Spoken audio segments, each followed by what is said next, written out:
এই মনদের বাড়িটা খুঁজে পাচ্ছি না। মন দে, দাঁড়ান স্যার, ওই লোকটাকে জিজ্ঞেস করি।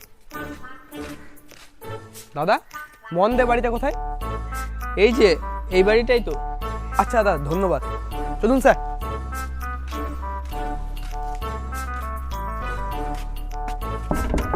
বাড়িতে কেউ আছেন? হ্যাঁ বলুন। এসআইআর সার্ভে হচ্ছে, তো ফর্মটা ফিল আপ করতে হবে। ও আচ্ছা আচ্ছা, তো ফর্ম ফিল আপ করতে কি কি লাগবে স্যার?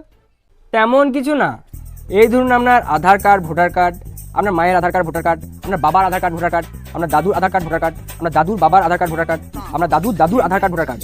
এগুলোও যদি না থাকে তাহলে 1989 সালে আপনার দাদু আপনার বাবাকে যে দলিলটা লিখে দিয়ে গিয়েছিল সেই দলিলটা হলেই হবে। এইগুলোই আর কি। এত কিছু বলার কি দরকার ছিল? সরাসরি বলতেই পারতিস বাংলাদেশ চলে যা, অত মস্কার মারা কি দরকার ছিল? তোরাই থাক, আমি চললাম।